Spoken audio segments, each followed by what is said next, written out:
ప్రకృతి వ్యవసాయంలో 18 ఏళ్ల అనుభవం. సేంద్రియ పద్ధతిలో పండించిన ఆర్గానిక్ బియ్యం, మచిలీపట్నం సన్న బియ్యం, 1 సంవత్సరం పాత బియ్యం, 25 కేజీల బస్తా కేవలం 1750 రూపాయలు మాత్రమే. మరిన్ని వివరాలకు సంప్రదించండి 7908679140. అంటే 500 రూపాయల నోట్లు వారికి ఇచ్చిన 500 నోట్లు ఇస్తున్నాం మీకు అని చెప్పి చెప్తున్నారు. మరి ఎన్ని వందల నోట్ల రూపాయలు ప్రజల నుంచి దోచుకుంటున్నారో అది కూడా చెప్పాలి.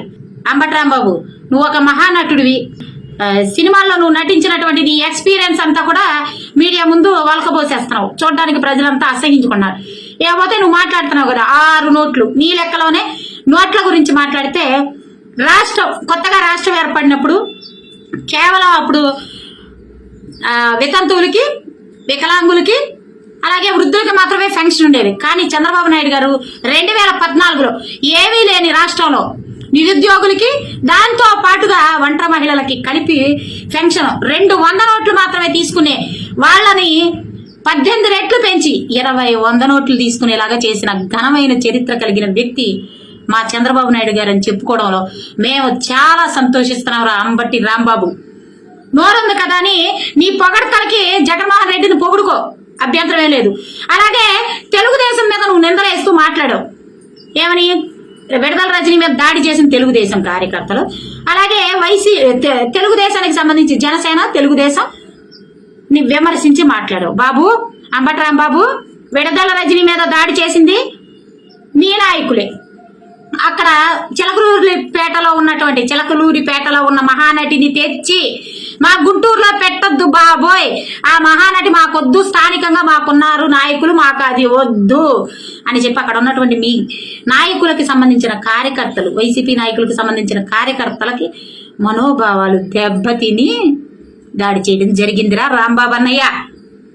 విడదల రజనీ అక్కాయ్, నువ్వు దమ్ముంటే నా ముందుకు వచ్చి దాడి చేయండి అని చిటికలేస్తున్నావు కదా.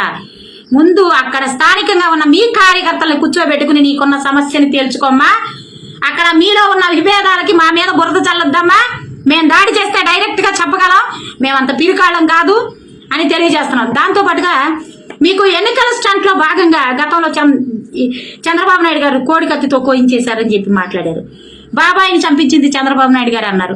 మీ ఎన్నికల స్టంట్ లో మీకు మీరు దాడులు చేయించుకుని మీకున్న అంతర్కలహాలకి మా తెలుగు దేశం మీద బురద జల్లితే ప్రజలు దేంతో నవ్వాలో తెలియట్లేదు. అంబటి రాంబాబు అన్నయ్య, మహానటులు నువ్వును విడదల రజని, మీ ఇద్దరు మహానటులు నటిస్తుంటే ప్రజలు దేంతో నవ్వాలో తెలియక ఏంట్రా వీళ్ళకి ఏమైనా పిచ్చి పట్టిందా ఏంటి?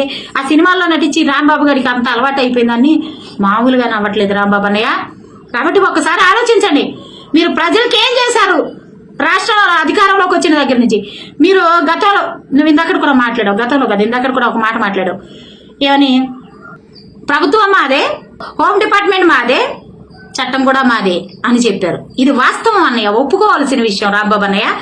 ఎందుకంటే చట్టం మీద కాబట్టే 70 లక్షల కార్యకర్తల ఆలయంలో పూజించేటువంటి మా తెలుగుదేశం హెడ్ ఆఫీస్ మీద దాడి చేసి మనోభావాలు, వైసీపీ కార్యకర్తల మనోభావాలు దెబ్బతిన్నాయని చేతులు దులుపుకున్నారు.